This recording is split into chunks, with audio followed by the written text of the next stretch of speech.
Hello, my name is Laurie Tucker. I am a survivor of sexual abuse and author of the book, What Odd Things I Thank You For, Discovering Grace in a Shattered Life. I have felt enormous rage toward the 3 men who committed incest and tortured me for 18 years, from the time I was 3 until I married at 21. I am so angry at what they did to me, how they hurt me physically and scarred me emotionally. I am incensed and appalled that no one intervened.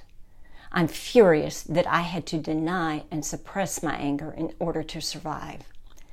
Accessing and working with my anger has been one of the most challenging aspects of this healing journey for me. My work with anger has had 3 phases, still ongoing. The first phase was to recognize that I was actually angry and see how it presented to the world. In my family, my anger was not allowed. Only my father was allowed to be angry, and he used his anger to decimate the person he had a problem with. My father enjoyed his anger, and he reveled in telling the story of how he had brought his opponent to his knees. If he hadn't done that, then he failed. But my mother's anger was passive-aggressive. She wanted no overt expression of anger, and would often say to me, "Laurie, you just have to give it up," even when my anger was merited. So this is what I grew up with, the belief that anger was only used to punish and that you couldn't be angry. What did I do? I suppressed my anger, but it squirted out in harmful ways. Unknown to me, the rage I felt around my abuse got attached to the everyday anger. And so what I felt was way out of proportion to the event.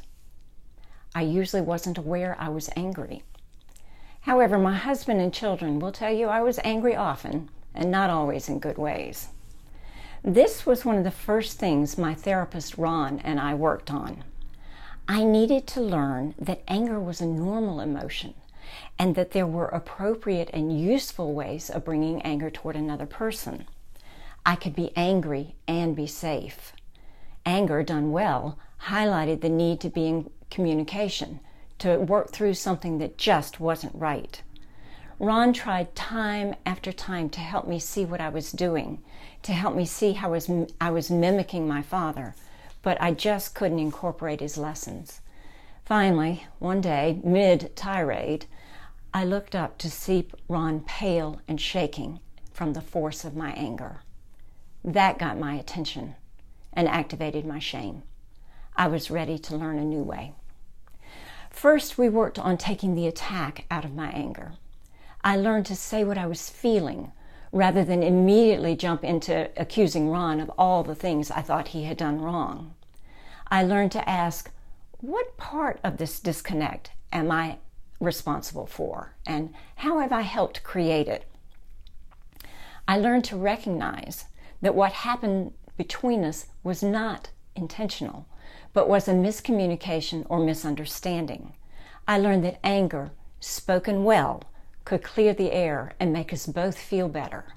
This was a huge revelation and relief for me.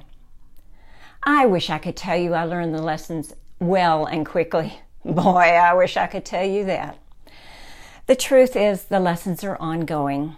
These days, I mostly do a better job of recognizing that I am angry and bringing that anger toward Ron or my husband in better and productive ways.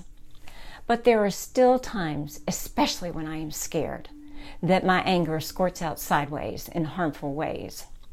Thanks to a lot of patience and love on both men's parts, I get to start over and try again. I am happy to say I do anger better, but I don't believe I have ever done anger perfectly. Fortunately, I am sure there will be many more times for me to practice before I am done. So I can now deal with the everyday anger of bumping up against other people. But I was, and still sometimes am, deeply afraid of the rage around my abuse. The second phase of the anger work was to get in touch with that suppressed rage. I'll talk about that more in the next video. Thanks so much for listening. I enjoy speaking with you, and I look forward to speaking with you in the coming days. Until then, blessings. Goodbye for now.